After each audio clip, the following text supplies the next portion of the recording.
I hated my autistic stepsister for years, until she did something that left me shaken. Hello, read it. People love stories about perseverance. They love hearing how a person overcomes struggle, how they push through hardship and emerge on the other side stronger, kinder, better. People love to believe in the power of patience, in the idea that if you just hold on long enough, love will make everything bearable. But what they don't want to hear, the thing that makes them uncomfortable, that makes them shift in their seats and glance away, is that not every struggle has a happy ending. Sometimes resentment doesn't fade. Sometimes patience runs out. Sometimes love is not enough. My name is Ryan, and I am 25 years old. I have a sister named Ellie, and for as long as I can remember, she has dictated every aspect of my life. She is 22, and she has severe, nonverbal autism. That means she will never live alone. She will never have a job. She will never take care of herself, or make her own decisions, or even be left unsupervised for more than a few minutes at a time. She needs constant care, constant supervision, constant management. And for all of my life, my parents have expected me to be part of that care, to step into the role of protector, guardian, and eventual caretaker when they are gone. No one ever asked me if I wanted that life. It was never a conversation. It was an unspoken rule, a duty etched into the foundation of my childhood, growing heavier and heavier with every passing year. I was not given the chance to be anything other than the responsible older brother. And for a long time, I did my best. I was patient. I was understanding. I made myself small to accommodate Ellie's needs. I sacrificed things without complaint because I was told over and over again that Ellie couldn't help it, that it wasn't her fault, that this was just the way things were. I wasn't always resentful. In the beginning, I loved my sister, at least in the way that a child loves their sibling before they understand what love is supposed to mean. I didn't know that our family was different at first. I knew Ellie was quiet, that she didn't talk or play the way other kids did, that she would get upset in ways I didn't understand. But I was young, and young children don't question the reality they're given. They accept it, adapt to it, and believe that everyone's life must be the same. It wasn't until I started school that I realized how different my life was. I would hear my classmates talk about their siblings, older brothers who played video games with them, younger sisters who stole their toys, endless fights over the dumbest little things. But I didn't have that. Ellie never played with me. She never fought with me. She never looked me in the eye and laughed or said my name or hugged me after a bad day. She was there, physically, but she may as well have been a ghost in my life, an ever-present shadow that took up space without truly acknowledging me. I was 5 years old when I first realized something was wrong. I had drawn a picture at school, a messy, crayon-filled thing that I was immensely proud of. It was a family portrait, me, Mom, Dad, and Ellie. I had drawn myself holding Ellie's hand, even though she never let me do that in real life, because that's what families were supposed to do. I brought it home, beaming, ready to show my parents. But before I could, Ellie saw it, and she destroyed it. She didn't do it out of malice. She wasn't capable of that. She simply fixated on the texture of the paper, on the bright colors, on the way it crumpled and tore in her hands. She ripped it apart in seconds, reduced it to shredded bits on the floor. And then she screamed when I cried, as if my emotions were an unbearable disturbance to her world. My parents rushed in, not to comfort me, but to calm Ellie, to soothe her, to make sure she wasn't upset. I remember standing there, frozen, my tears drying on my cheeks as I watched them fawn over her, completely ignoring the fact that she had just ruined something that mattered to me. That was the first time I understood that my feelings would always come second. And that was just the beginning. As the years passed, my entire world was shaped around Ellie's needs.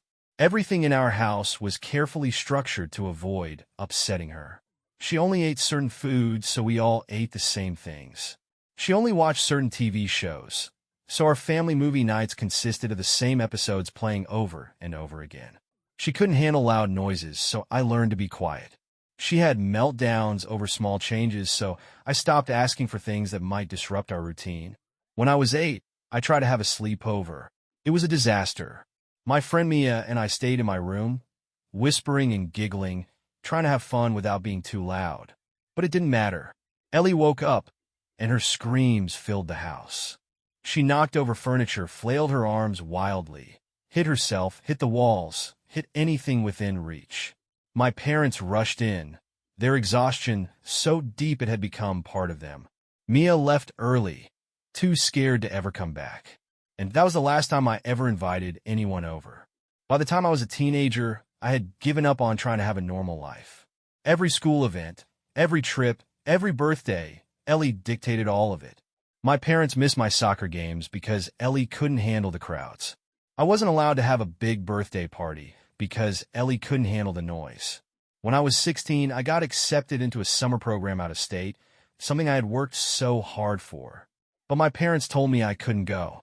"We need you here," my mother said, tears in her eyes, as if I was the selfish one for wanting something of my own.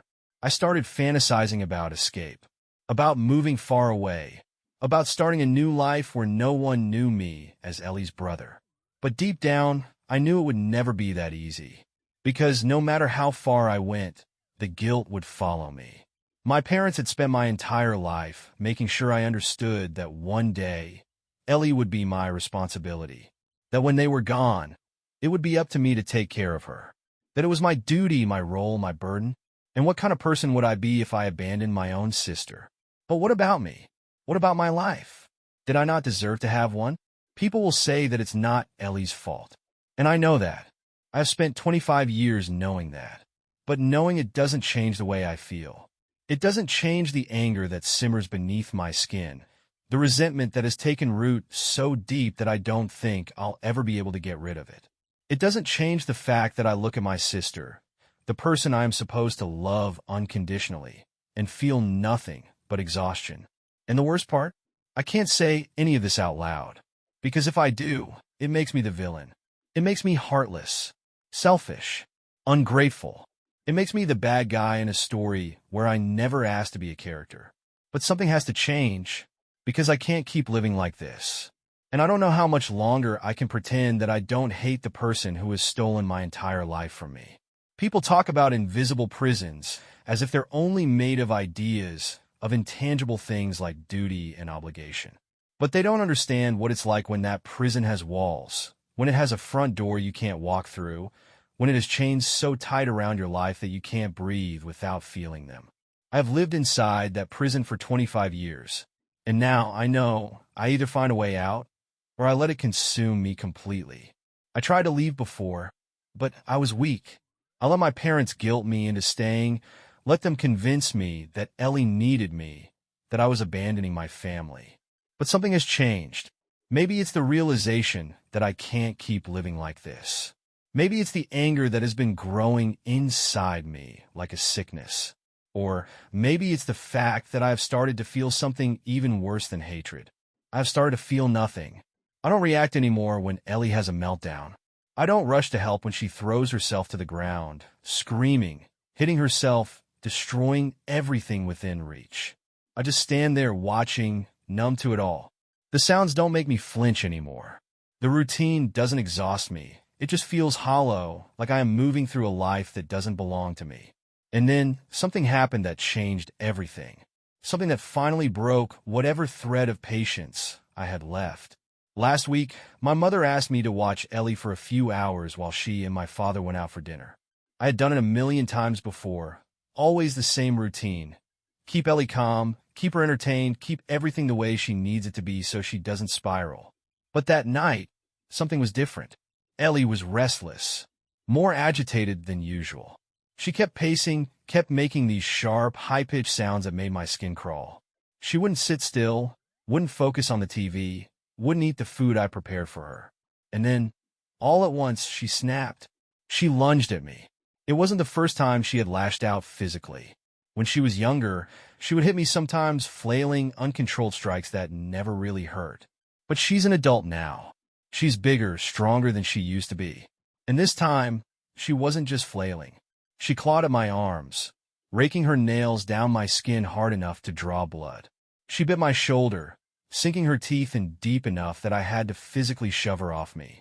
She stumbled back, eyes unfocused, breathing heavy, making that same sharp, unnatural sound.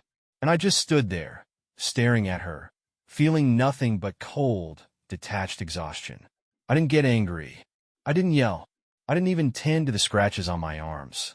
I just turned away and locked myself in my room. I could still hear her outside, pacing, humming to herself, completely unaware of what she had done, completely oblivious to the fact that something inside me had finally snapped. The next morning, my mother saw the scratches on my arms, the bruises on my shoulder where Ellie had bitten me. She gasped, reaching out as if to comfort me, as if to apologize. But I could already see the excuse forming in her mind. The same excuse I had heard my whole life. Ellie didn't mean it. Ellie doesn't understand what she did. Ellie can't help it. And I realized, standing there in that kitchen, that she was right. Ellie doesn't understand what she did. She never will. But that doesn't mean I have to accept it. I spent the next few days making a plan. I knew that if I told my parents I was leaving, they would try to stop me again. They would cry. They would beg. They would remind me of my duty. And maybe, just maybe, I would be weak enough to stay. But if I just disappeared, if I left without a word, without warning, they wouldn't have a choice. So I started packing in secret. A little at a time, things I could fit into a single bag, clothes, money, my important documents. I withdrew cash in small amounts, so it wouldn't be suspicious. I searched for apartments online, places far enough away that my parents couldn't follow me, but not so far that I couldn't disappear completely. I was ready. I had a plan. I had an escape. And then, the night before I was supposed to leave, my mother knocked on my door. She never knocked. Not at night. Not when Ellie was already asleep. When I opened the door, she was standing there, looking exhausted, her eyes puffy like she had been crying. She told me she wanted to talk, that it was important, that it was about Ellie. I followed her downstairs, into the dimly lit living room. My father was already sitting on the couch, his hands clasped together, his expression heavy with something I couldn't quite place. My mother sat down beside him, motioned for me to sit across from them. And then she said it. Ellie was going to be put into a home. For the first time in my life, I didn't know what to say. I had dreamed of this moment, fantasized about it, imagined what it would feel like to finally be free. But now that the words were hanging in the air, they didn't bring the relief I thought they would. I asked why. Not because I didn't want it to happen, but because I needed to know what had finally changed their minds. My parents had spent years telling me that Ellie needed to be with family, that she couldn't handle being in a facility, that she wouldn't survive without us. So why now? My mother's voice was quiet when she answered. My father wouldn't even look at me. They had known, she said. They had seen the resentment in me, the exhaustion, the way I had stopped reacting, stopped caring, stopped trying. They had seen the way I had looked at Ellie, like she was a burden instead of a sister. And they had realized, too late, that they had asked too much of me. That I had spent my entire life taking care of someone who would never even recognize my sacrifices. That they had already lost me, even if I was still in the house. It wasn't a victory. It didn't feel like freedom. It felt like something had died inside me. My mother was crying again, but this time, she didn't ask me to stay. She didn't tell me I was abandoning them. She just told me that they had made arrangements, that Ellie would be placed in a facility by the end of the month, that I didn't have to worry anymore. I wanted to feel relieved. I wanted to feel something. But all I could think about was the way Ellie had looked at me that night, after she had hurt me, after I had shoved her away, after I had locked myself in my room. She hadn't been angry. She hadn't been upset. She had just continued on, completely unaware that she had finally broken me. And now my parents were trying to fix it. But it was too late. Something in me had already shattered beyond repair. The house is quieter now, not silent. Ellie was never the only source of noise, but different. Empty, in a way I never thought possible. I expected to feel relief.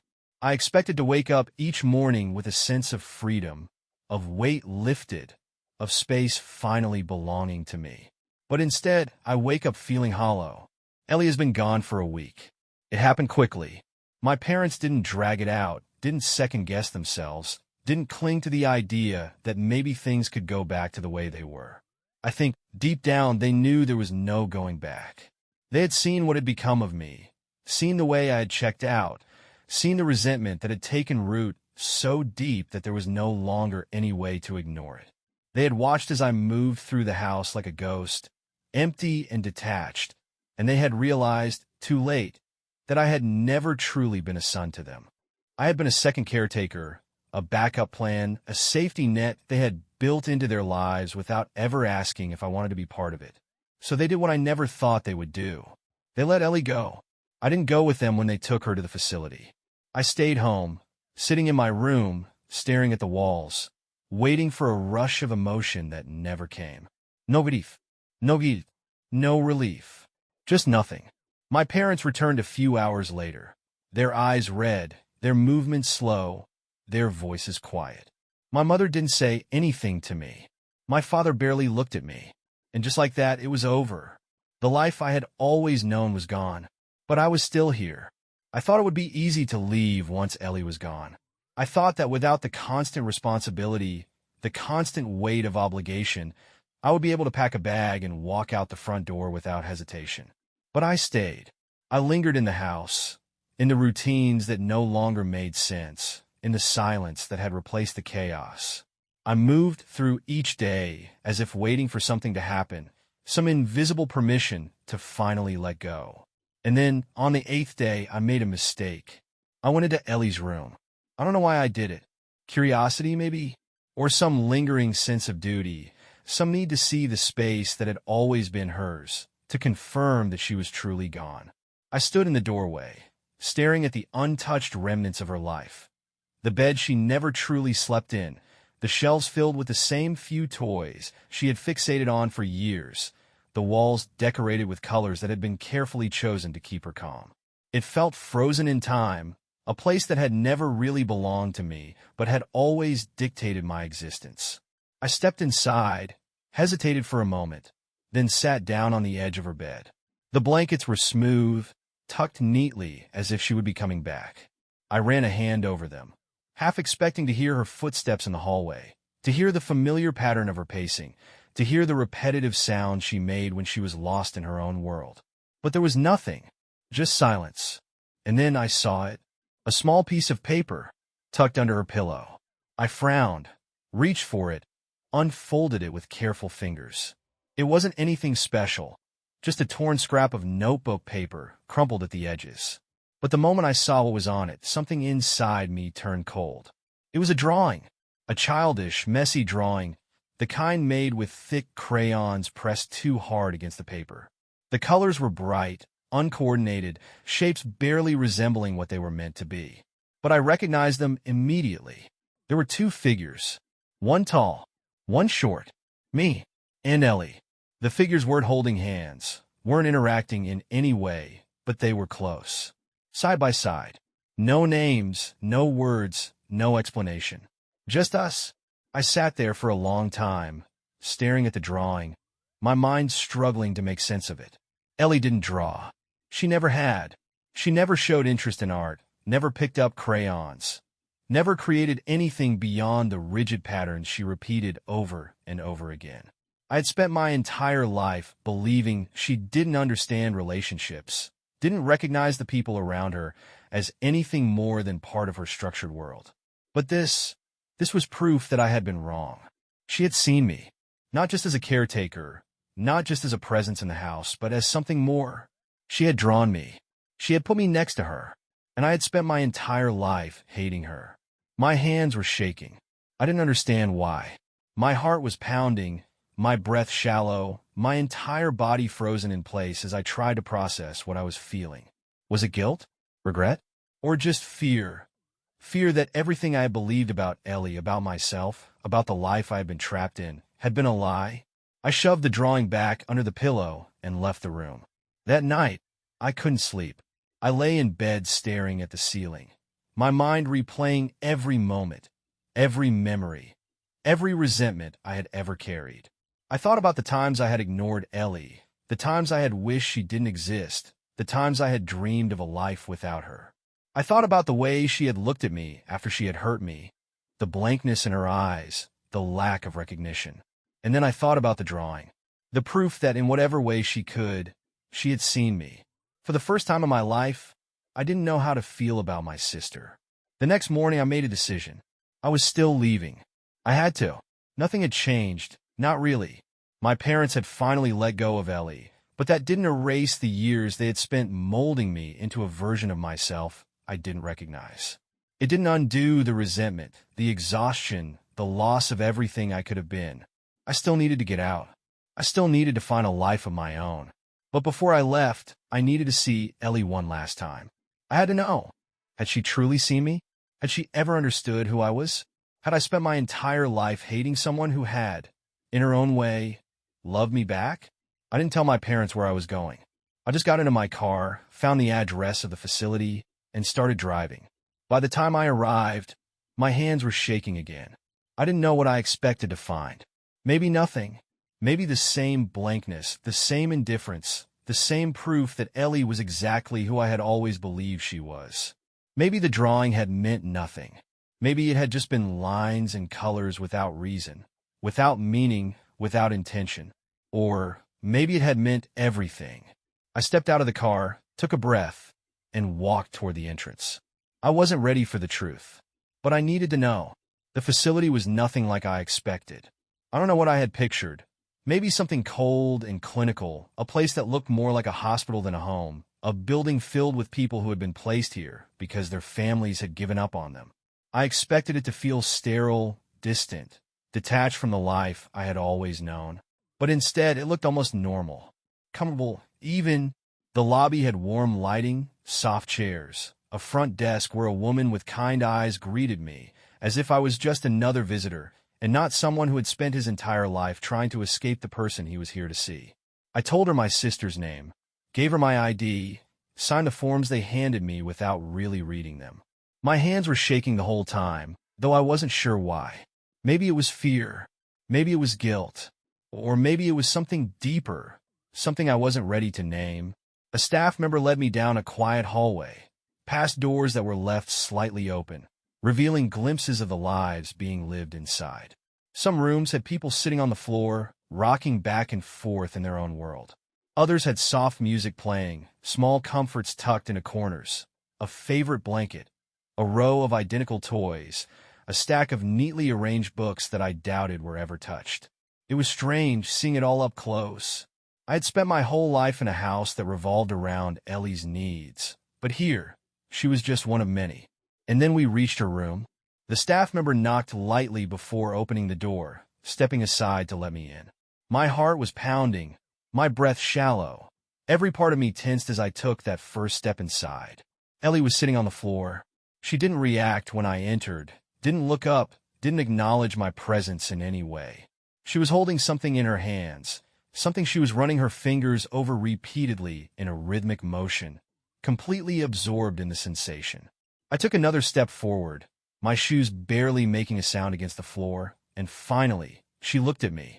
For a second, nothing happened. Then, without warning, she smiled. It wasn't a big smile. It wasn't exaggerated or forced or unnatural. It was small, subtle, barely there. But it was real, and it was for me. I froze. I didn't know what to do. Ellie had never smiled at me before. Not like this. Not in a way that felt intentional. For 25 years, I had convinced myself that she didn't see me, that she didn't recognize me as anything more than another presence in the house, another part of her environment. But now, sitting in front of me, her fingers still moving over whatever she was holding, she was looking at me like I was someone. And then, she lifted her hands and held out the object she had been touching. I took it without thinking, my fingers brushing against hers for only a moment before she pulled away, returning to her quiet, rhythmic movements. I looked down, expecting to see one of her usual fixations, something soft, something textured, something repetitive and familiar. But it wasn't. It was the drawing, the same one I had found under her pillow. The one of me. The one that had shaken me so deeply I had run from her room like a coward, unable to face the implications of what it meant. My stomach dropped. She had kept it. I didn't realize I was shaking until I had to tighten my grip on the paper to keep it from slipping between my fingers. My chest felt tight, my breathing uneven, my entire body reacting in ways I couldn't control. Ellie had kept it. She had carried it with her to this new place, had held on to it, had smiled at me. Everything I had believed about her, about myself, about our relationship. It was all unraveling in real time, coming apart in ways I wasn't prepared for. Because this meant something. It had to. It wasn't just lines on paper. It wasn't just a meaningless drawing created out of instinct or repetition. It was me. She had drawn me, and she had wanted to keep it. I had spent my entire life thinking that Ellie had never truly seen me, that she had never registered my presence in any way beyond what I did for her, beyond the routines and expectations and obligations.